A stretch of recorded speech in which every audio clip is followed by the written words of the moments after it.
Bismillahirrahmanirrahim. Assalamualaikum warahmatullahi wabarakatuh.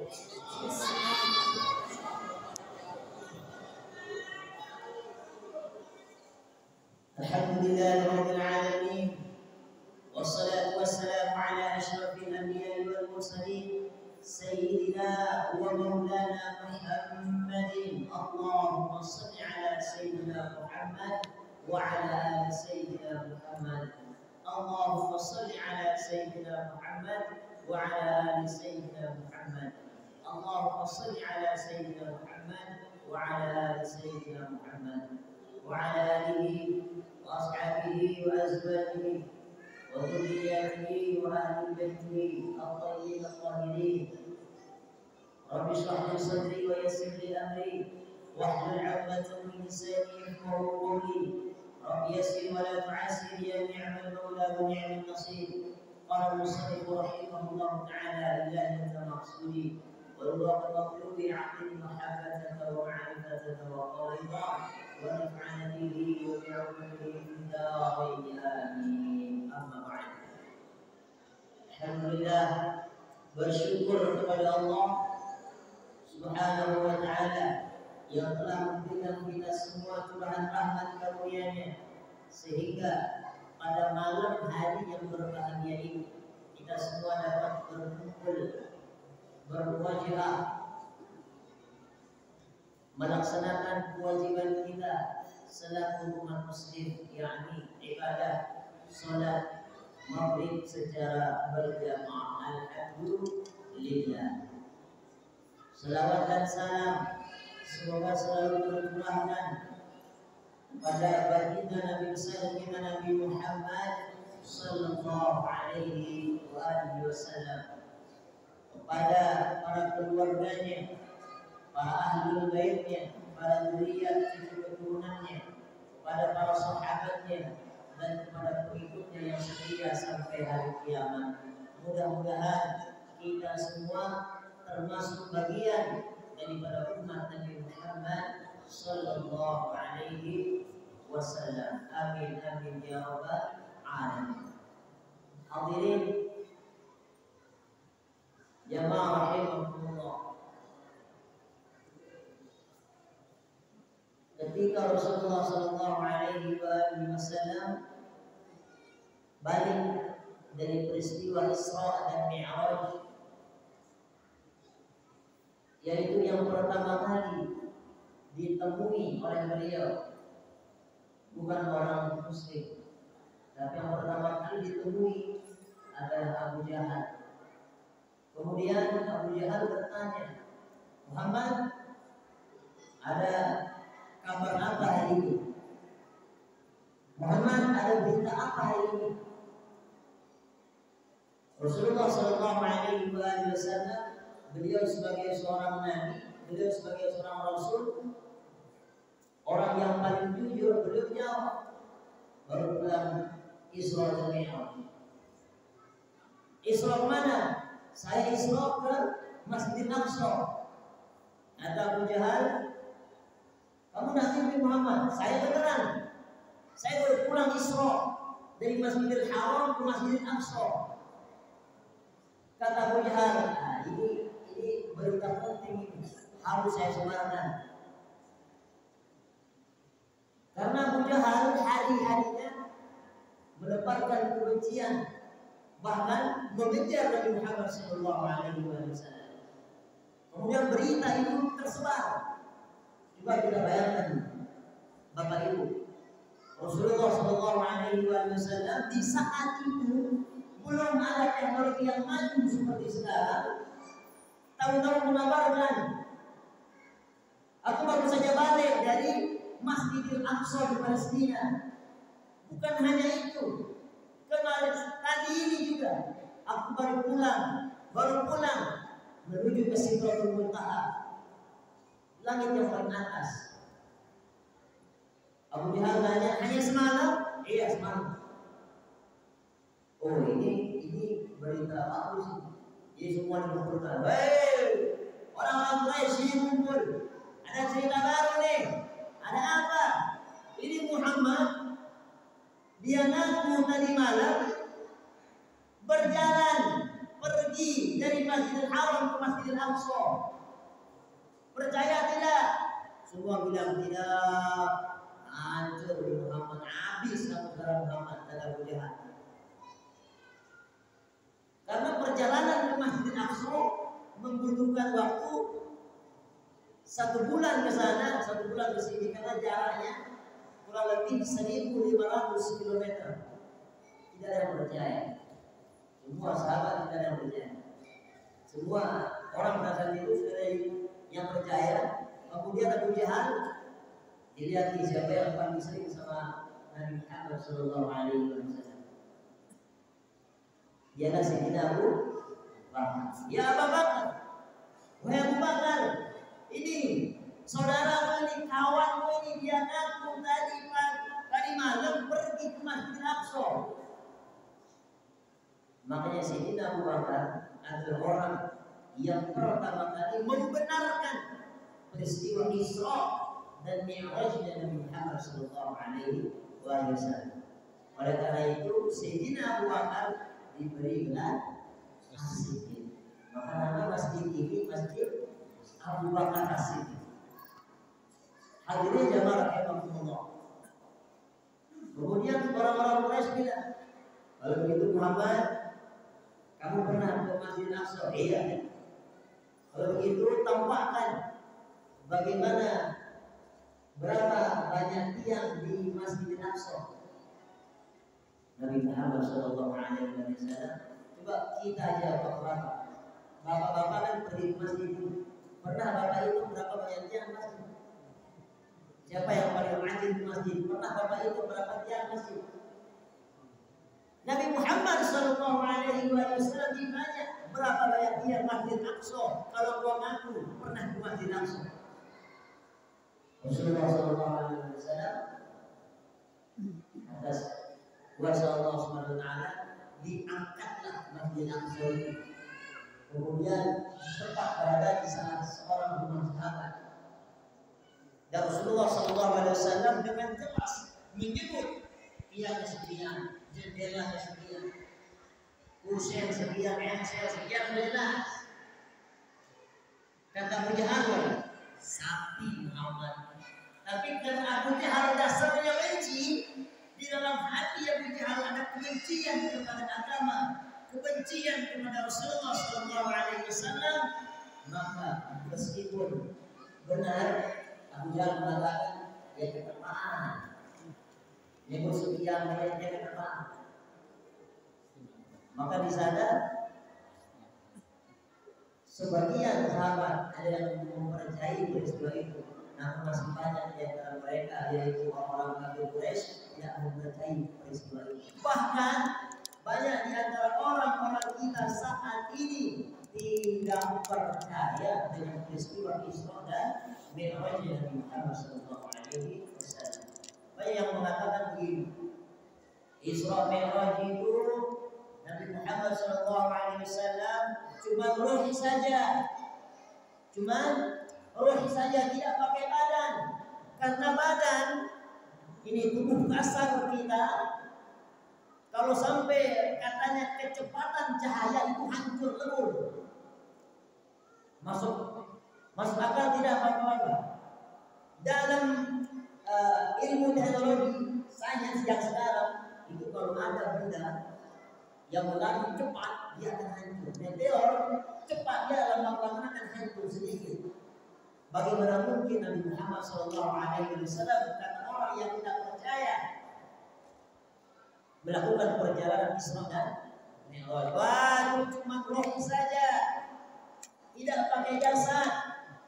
Hadirin jamaah rahimahullah, orang yang mengatakan Isra dan Mi'raj adalah ruh beliau saja, ini orang salah kaprah.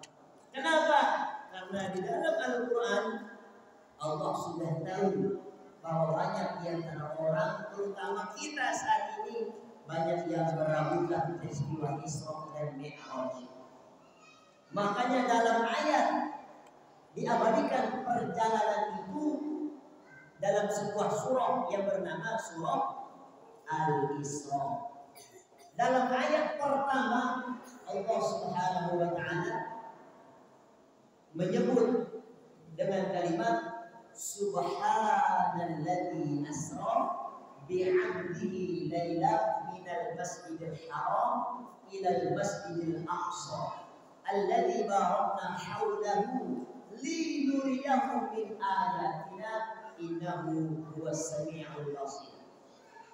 Dalam kaidah ilmu tafsir Bapak-bapak, setiap ayat dalam Al-Qur'an, setiap surah dalam Al-Qur'an yang dimulai dengan kalimat subhana, setiap surah dalam Al-Qur'an yang dimulai dengan kalimat subhana, maka pasti di dalam surah itu mengandung cerita-cerita yang istimewa, mengandung cerita-cerita yang luar biasa.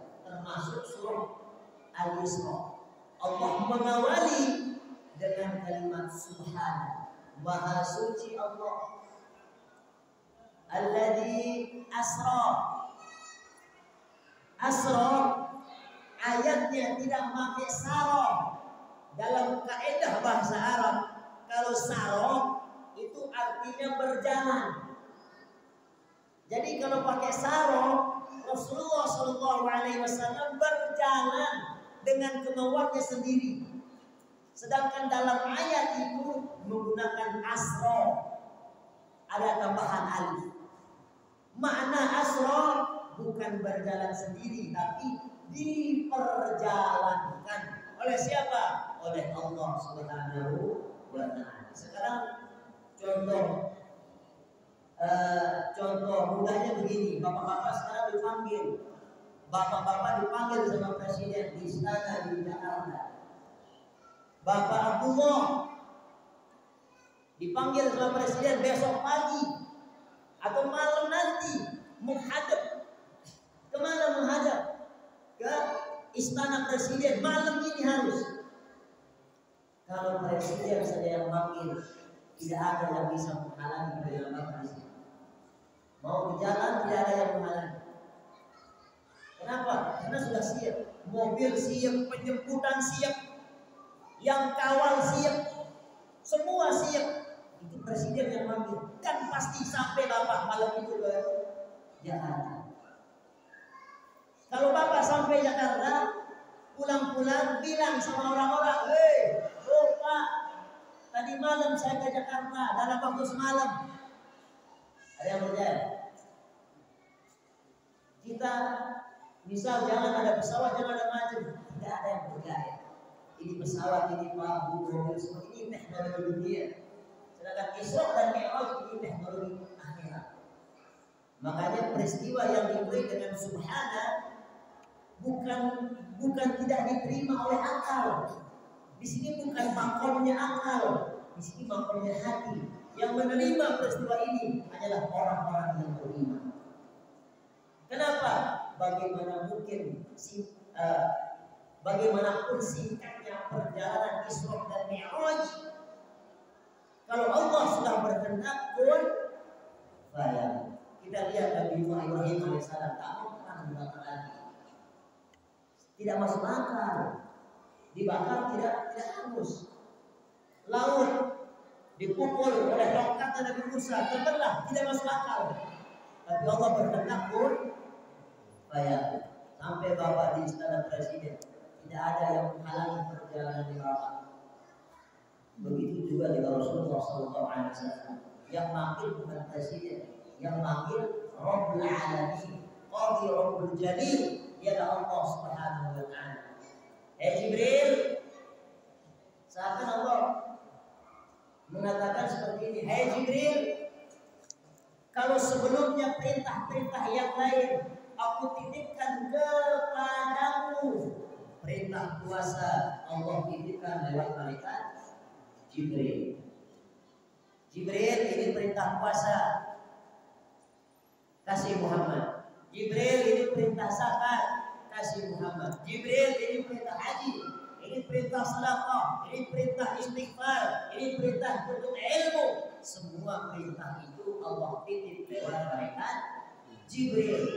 Tapi kali ini kata Allah, Jibril, kali ini aku tidak titip ini perintah kepadamu. Kenapa ya Allah? Karena perintah yang saat ini, yang sekarang ini perintahnya yang besar. Kamu tidak bisa bawa Jibril. Hadirkan Muhammad langsung ke hadiratmu. Karena yang mampu mengemban perintah ini adalah Nabi Muhammad SAW. Nah, oleh karena itu hadir di rahimahullah malaikat Jibril alaihissalam tiba-tiba antar rumahnya Nabi kebuka antar rumahnya Nabi. Turun malaikat Jibril dibelahlah dada Nabi Muhammad SAW. Dada Nabi dibelah. Kemudian kalau dada Nabi itu tidak ada kotoran. Karena dada Nabi Muhammad SAW maksum, tidak ada kotoran. Makanya ketika dibelah dada Nabi, itu bahasa ulama membersihkan barang yang sudah bersih. Karena sekarang akan terjadi peristiwa yang sangat dahsyat. Assalamualaikum ya Rasulullah. Malaikat Jibril memberi salam kepada Rasulullah SAW. Yang sebelumnya Rasulullah SAW itu beliau sedih. Kenapa sedih? Karena dua orang yang sangat beliau cintai, yang dua orang ini sangat berjasa besar dalam dakwahnya Nabi Muhammad SAW, yaitu istri beliau tercinta Sayyidah Khadijah Al-Kubra. Kenapa dijuluki Al-Kubra? Al-Kubra itu artinya yang tinggi pengorbanannya dalam agama.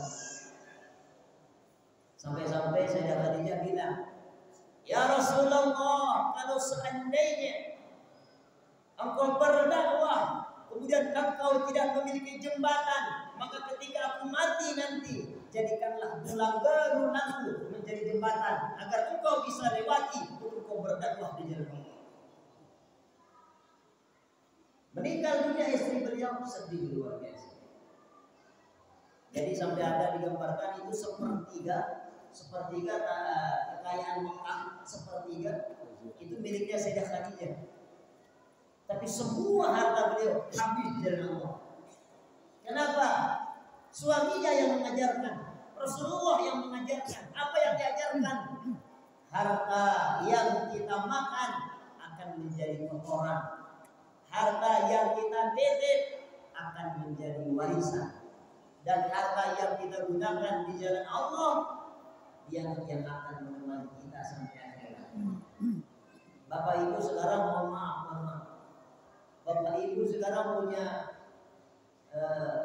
uang 1 miliar, tapi apakah 1 miliarnya kita yang makan? Apakah 1 miliar kita yang makan? Tidak. 5.000 beli nasi kenyang selesai. Mana sisanya? Itu kita rezekinya orang. Makanya bagaimanapun banyak yang kita miliki uang, tapi uang yang kita keluarkan di jalan Allah, yang kita sedekahkan, maka itu adalah harta yang akan menemani kita sampai akhirat. 1 miliar yang disedekahkan berapa? 1 juta, maka 1 juta yang akan menemani sampai akhirat. Yang disedekahkan 10.000 yang akan menemani sampai akhirat. Tanah 5 hektar yang dipakai sholat 2 meter yang akan menemani sampai akhirat. Baju banyak, tapi baju yang dipakai untuk beribadah kepada Allah yang akan menemani sampai akhirat. Hadirin jamaah rahimahullah. Yang kedua yang meninggal dunia paman beliau, yaitu Abu Thalib, bapak daripada Sayyidina Ali bin Abi Thalib radhiyallahu anhu. Jadi Abu Thalib ini saking cintanya sama Nabi, sampai-sampai sehari itu kalau tidak lihat Nabi, dikumpulkan semua anaknya, kumpul, semua keluarga kumpul, karena dia tidak lihat Nabi, kumpul carikan Sayyidina Muhammad. Saking cintanya kepada Nabi, meninggal dunia sedih beliau. Maka tahun itu tahun 11 Hijriah, ada tahun 11 kenabian, itu disebut Amul Husni, tahun kesedihan. Kata malaikat Jibril, Assalamualaikum ya Rasulullah. Dapat perintah dari Allah untuk malam ini berjumpa Rasulullah. Persiapannya bagaimana? Persiapannya tadi dibuka ada. Kendaraannya apa? Kendaraannya buruk. Malaikat Jibril berjumpa dengan Allah dikawal malaikat Jibril. Rasulullah SAW akan berjumpa dengan Allah dikawal malaikat Jibril. Hikmah yang pertama apa? Ketika ingin berjumpa dengan Allah harus ada yang mengawal. Siapa? Guru. Maka di dalam hikmah ini kita disuruh hati-hati memilih guru. Karena kalau kita salah memilih guru, maka agama kita jual kepada guru itu. Hati-hati dalam kita memilih guru. Karena untuk sampai kepada Allah ada bimbingan malaikat Jibril. Sampai kepada Allah ada bimbingan dari guru. Makanya beberapa kitab menulis khusus bab babu irsyadil ustadi, bab mencari guru. Tidak ada bab mencari murid. Siapapun boleh jadi murid. Orang maksiat boleh jadi murid. Siapapun boleh jadi murid, tapi guru ada babnya. Babu irsyadil ustadi, bab mencari guru dalam kitab Ta'limul Alim yang ditulis oleh Syekh Zasrani. Khusus. Kenapa? Karena guru yang akan membimbing kita menuju Allah Subhanahu wa taala. Guru mengatakan di perempatan kalau mau ke Cakra ke selatan, tapi muridnya tidak mau mengikuti perintah guru. Mau ke Cakra perempatan sayang-sayang, dia bilang gini,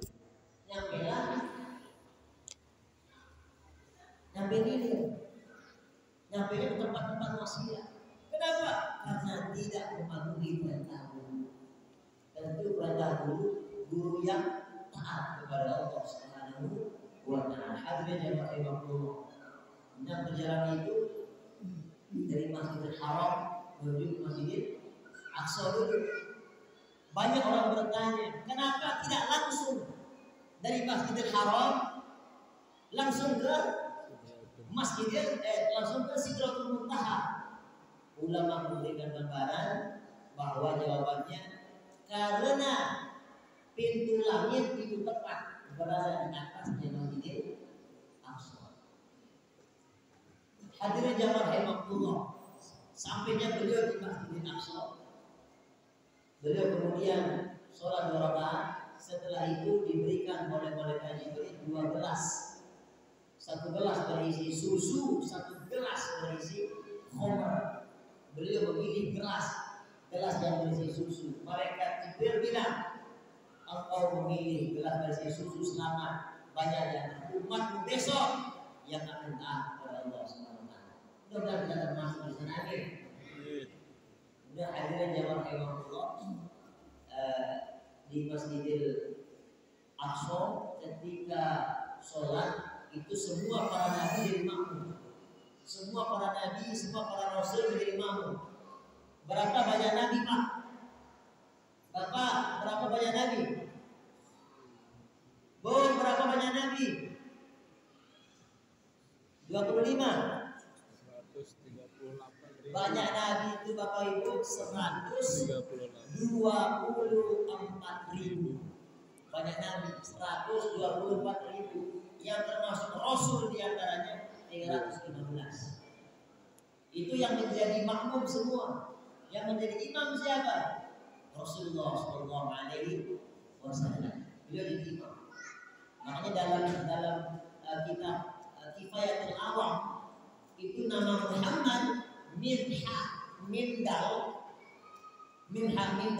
ditimbang sama berat huruf Minha Mindal dengan 124.000 para nabi dan 314 para rasul. Maka di dalam diri pribadi Nabi Muhammad SAW terdapat kemuliaan 124.000 para nabi dan 314 para rasul. Sallu ala Nabi Muhammad Allahumma salli wa barik alaihi wa ala alihi. Hadirin yang rahimahullah. Kemudian ini disebut Isra. Dari Masjidil Haram Masjidil Aqsa. Ini namanya Isra. Jadi di ayat Al-Qur'an di surah Al-Isra itu dalilnya dalil Isra. Dalil Isra. Kemudian dalil Mi'raj itu ada di surah Ma'arij. Di dalam surah Al-Isra, subhanalladzi asra bi 'abdihi. 'Abdihi ain ba dal. Subhanalladzi asra bi 'abdihi. Maha suci Allah yang telah memperjalankan hamba-Nya. Kalau banyak orang bertanya begini, mengapa tidak mengatakan subhanalladzi asra bi Muhammad? Mengapa ayatnya tidak bunyi Maha suci Allah yang memperjalankan Nabi Muhammad? Mengapa pakai bi 'abdihi? Hadirin jamaah rahimahullah, ulama tafsir memberikan keterangan. Disebut bi 'abdihi karena satu-satunya hamba, yang satu-satunya manusia yang diakui menjadi hamba, dan dia adalah manusia pilihan. Dialah Nabi Muhammad SAW. Yang kedua disebut 'abdihi, artinya hamba. Yang namanya hamba bukan ruh saja, bukan jasad saja, tapi 'abdihi, ruh dan jasad.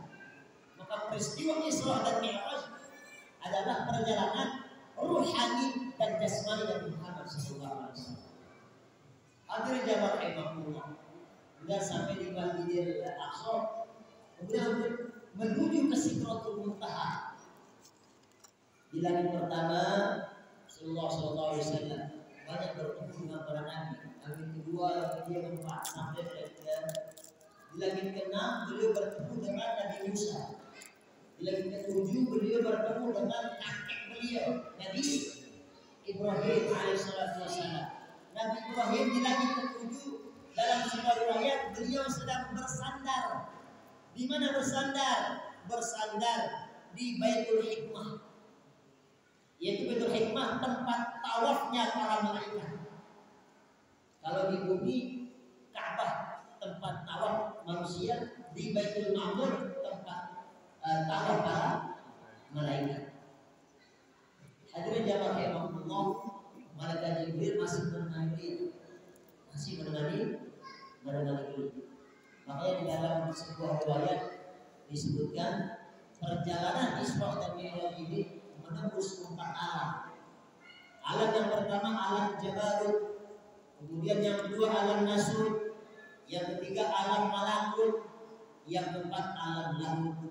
Malaikat Jibril alaihissalam mengantarkan Nabi Muhammad SAW hanya sampai 3 alam. Di alam yang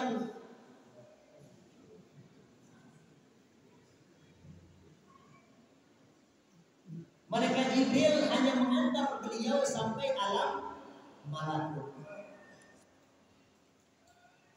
Bentar dulu Rasulullah, aku hanya bisa mengantarkanmu sampai sini. Rasulullah bertanya, kenapa kau tidak antar aku sampai ke depan? Malaikat Jibril bilang, yang depan ini ya Rasul, yang depan ini namanya alam lahut, alam ketuhanan. Sejengkal aku injak alam ketuhanan, hancur aku berkeping-keping. Lalu bagaimana dengan aku? Hanya engkau yang mampu mengurus alam ketuhanan ya Allah. Makanya Rasulullah satu-satunya orang yang mencapai maqam Isra Mi'raj. Dari Nabi Adam sampai Nabi Isa tidak ada satupun di antara para nabi yang mencapai maqam Isra Mi'raj selain dari Nabi Muhammad SAW. Sallu ala Nabi Muhammad. Allahumma shalli wa sallim wa barik alaihi wa ala alihi. Hadirin jamaah rahimahullah. Kemudian malaikat Jibril stop, hanya mengantar beliau sampai alam malakut. Rasulullah SAW beliau masuk ke alam lahut. Baru masuk beliau, kemudian Rasulullah SAW memberikan salam penghormatan kepada Allah. Apa bunyinya? At-tahiyyatul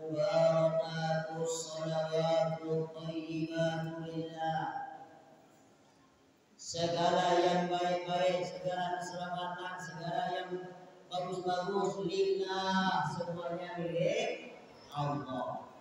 Allah membalas ucapan beliau, Assalamu alayka ayyuhan nabi wa rahmatullahi wa barakatuh. Salam atasmu wahai nabi, keselamatan atasmu wahai nabi, karena sudah datang kepada Allah. Kemudian Rasul nanya, Bapak, di sini kecintaan Nabi Muhammad SAW kepada kita umat. Allah memberi salam, Assalamu alayka ayyuhan nabi wa rahmatullahi wa barakatuh. Salam atasmu wahai nabi. Jadi Allah kalau manggil nama Nabi kita Nabi Muhammad SAW tidak pernah manggil nama. Di Al-Quran Bapak Ibu tidak ada Allah manggil ya Muhammad, tidak ada. Tapi kalau nabi-nabi yang lain dipanggil nama. Ya Isa, ya Musa, ya Nuh, ya Yahya khudil kitab biquwwah, ya Musa innallaha ya'murukum, ya Musa, ya Musa. Kalau nama nabi yang lain dipanggil nama. Sedangkan Rasulullah SAW Allah tidak pernah manggil nama. Selalu kalau Allah memanggil nabi di Al-Quran, ya ayyuhan nabi. Ada di Al-Quran menyebut langsung nama Muhammad, tapi Allah tanda Muhammadun Rasul. Ini gaya bahasanya Allah ketika menyanjung kekasihnya Nabi Muhammad SAW. Cinta Rasulullah menyebutnya di sini. Assalamu alayka ayyuhan nabiyyu wa rahmatullahi wa barakatuh. Apa jawaban Nabi? Assalamu alayna wa ala ibadillahis sholihin. Bukan hanya untukku keselamatan ya Allah. Assalamu alayna untuk umat-umatku wa ala ibadillahis sholihin, dan hamba-hamba yang soleh yang beriman. Di sini kecintaan beliau ingat umatnya ketika berjumpa dengan Allah Subhanahu wa taala. Kemudian Rasulullah SAW melanjutkan asyhadu an la ilaha illallah. Aku bersaksi tidak ada Tuhan selain ya Allah. Allah menjawab asyhadu anna Muhammad Rasulullah. Aku bersaksi engkau ini Muhammad Rasulullah. Dan dialog semacam ini dalam kitab Kasyifus Saja fi syarhi Matni Safinatin Najah yang ditulis oleh Ki Haji Umar Al-Bantani, Syekh Ki Haji Nawawi bin Umar Al-Bantani. Dalam agama Islam, dialog ini diabadikan ketika seorang mukmin sedang sholat dalam posisi tahiyat. At-tahiyyatu mubarakatuh shalawatu thayyibatu lillah. Assalamu alayka ayyuhan nabi wa rahmatullahi wa barakatuh. Assalamu alayna wa ala ibadillahis sholihin. Asyhadu an la ilaha illallah wa asyhadu anna Muhammadar Rasulullah. Diabadikan. Setiap orang muslim yang sholat wajib seakan-akan membaca dialog antara Allah dengan Rasulullah SAW. Setelah itu apa? Setelah itu Rasulullah SAW mendapatkan perintah sholat. Awalnya Bapak Ibu perintah sholat itu berapa? Second 50 waktu. Coba kita bayangkan 50 waktu. Dalam sehari berapa jam? 24 jam. Berarti kalau 50 waktu kurang lebih setengah jam. Setengah jam azan, setengah jam azan, setengah jam azan. Tapi Rasulullah SAW tidak pernah menolak perintah. Diambil perintah sholat 50, kemudian turun di langit ke-6 bertemu dengan Nabi Musa alaihissalam. Ini dalam Sahih Bukhari Muslim diceritakan bahwa ternyata ada negosiasi. Tapi nak hikmahnya di sini. Ketika Nabi Muhammad SAW di langit ke-6 bertemu dengan Nabi Musa alaihissalam, Nabi Musa bilang gini, ya Rasulullah, ya Muhammad, apa perintah dari Allah? Ada apa hadiah dari Allah? Rasulullah bilang sholat 50 waktu. Kata Nabi Musa, ya Rasulullah, ya Muhammad, umatmu tidak mampu itu 50 waktu. Saya saja umat saya tinggi-tinggi, umurnya panjang-panjang. Engkau Muhammad, umatmu cende-cende, cebol-cebol, umurnya pendek-pendek, 50 tahun bongkok, 60 tahun sudah sakit, pasti tidak mampu 50. Mintalah, aku maha bijaksananya Allah. Jadi Rasulullah SAW menghadap kepada Allah Subhanahu Wa Taala. Ketika Rasulullah SAW menghadap kepada Allah, semua tubuh beliau bercahaya di sini. Turun ke langit ke-6, Nabi Musa mendapat sinar itu dari Rasulullah. Jadi Nabi Musa bilang, minta lagi sama Allah 45 waktu, minta lagi sama Allah 40 waktu. Rasulullah SAW tubuhnya setiap bertemu dengan Allah bercahaya. Ini dalam sebuah riwayat dikisahkan, ini akal-akalnya Nabi Musa. Agar apa? Agar dia mendapatkan nur ya Rasulullah SAW setelah bertemu dengan Allah Subhanahu Wa Taala. Kemudian waktu jadilah sholat itu 5 waktu. Tapi kata Allah, aku taruh di satu waktu itu 10. Subuh 10, zuhur 10, asar 10, maghrib 10, isya 10. Berapa jadinya Bapak? 50. Berarti benar yang diterima dulu Rasulullah SAW 50, cuma ada dalam 5 waktu. Yang 5 waktu saja dengan apa? Dengan aku hadirnya rahimahullah. Ketika Rasulullah SAW Isra Mi'raj itu untuk mendapatkan perintah sholat.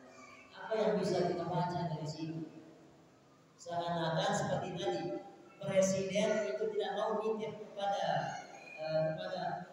kita langsung. Hadirkan langsung, hadirkan. Jangan titip-titip, jangan dititip. Kata Allah, jangan titip perintah langsung Muhammad langsung diambil perintah sholat. Sholat itu berat dalam Al-Quran. Wasta'inu bis-sabri was-salah wa innaha lakabiratun. Minta tolong kepada Allah dengan sabar dan sholat. Sesungguhnya sabar dan sholat itu berat, sangat-sangat berat. Illa 'alal khashi'in, kecuali orang-orang yang khusyuk, yang takut kepada Allah Subhanahu wa taala. Hadir jemaah rahimahullah, di perayaan Isra Mi'raj ini mari kita lirik sholat kita. Kita lirik dari sholat subuh. Sholat subuh kita jam berapa? Sholat subuh kita tepat waktu atau tidak? Kemudian zuhur, kemudian asar, kemudian maghrib, kemudian isya. Kalau kita tidak sholat Bapak Ibu, tidak ada ketenangan di dalam hati. Tidak ada ketenangan. Mampu tidak Allah begini?